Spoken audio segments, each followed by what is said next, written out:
থেমে যাচ্ছে নাকি আরো ভয়াবহ কিছু আসছে? ট্রাম্প বললেন শান্তি, কিন্তু মাঠে চলছে ক্ষেপণাস্ত্রের লড়াই। মধ্যপ্রাচ্যে ইরান ও ইসরায়েলের টানা ১২ দিনের সংঘাত অবশেষে থামার পথে। মার্কিন প্রেসিডেন্ট ডোনাল্ড ট্রাম্প একটি বড় ঘোষণা দিয়ে জানালেন দুই দেশ একটি সম্পূর্ণ যুদ্ধবিরতিতে সম্মত হয়েছে।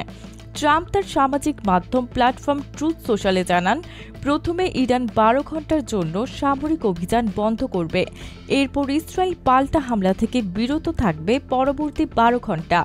এইভাবে পুরো ২৪ ঘন্টা অতিক্রম হলেই ১২ দিনের যুদ্ধ আনুষ্ঠানিকভাবে শেষ হবে বলে তিনি দাবি করেন।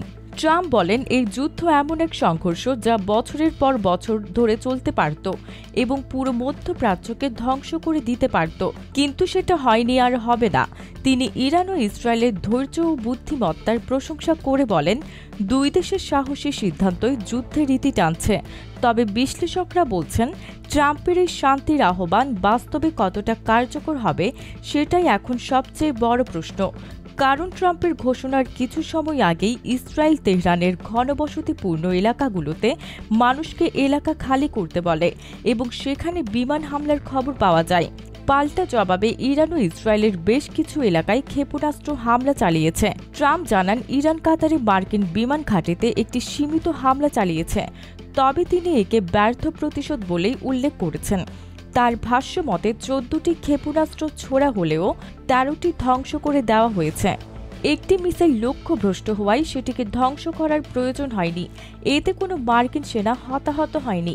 ট্রাম্প ইরানকে আগাম নোটিশ দেওয়ার জন্য ধন্যবাদ জানান এবং বলেন, আশা করি ইরান এবার শান্তির পথে হাঁটবে, আর ইসরায়েলকেও আমি একই আহ্বান জানাই। এইদিকে সংবাদ সংস্থা রয়টার্স জানিয়েছে, ট্রাম্প ফোনে ইসরায়েলি প্রধানমন্ত্রী নেতানিয়াহুর সঙ্গে কথা বলেছেন। প্রাথমিকভাবে ইসরায়েল যুদ্ধবিরতিতে সম্মত হয়েছে, তবে শর্ত দিয়েছে ইরানকে আগে হামলা বন্ধ করতে হবে। একইভাবে যুক্তরাষ্ট্রের পররাষ্ট্রমন্ত্রী ও ভাইস প্রেসিডেন্ট ইরানকে যুদ্ধবিরতিতে সম্মত করানোর জন্য সরাসরি যোগাযোগ করেছে বলেও জানা গেছে। কিন্তু প্রশ্ন থেকেই যাচ্ছে, এই যুদ্ধবিরতি কি স্থায়ী হবে নাকি এটি শুধুই কৌশলগত একটা বিরতি? বিশ্ব এখন তাকিয়ে আছে ইরান ও ইসরায়েলের পরবর্তী আনুষ্ঠানিক প্রতিক্রিয়ার দিকে।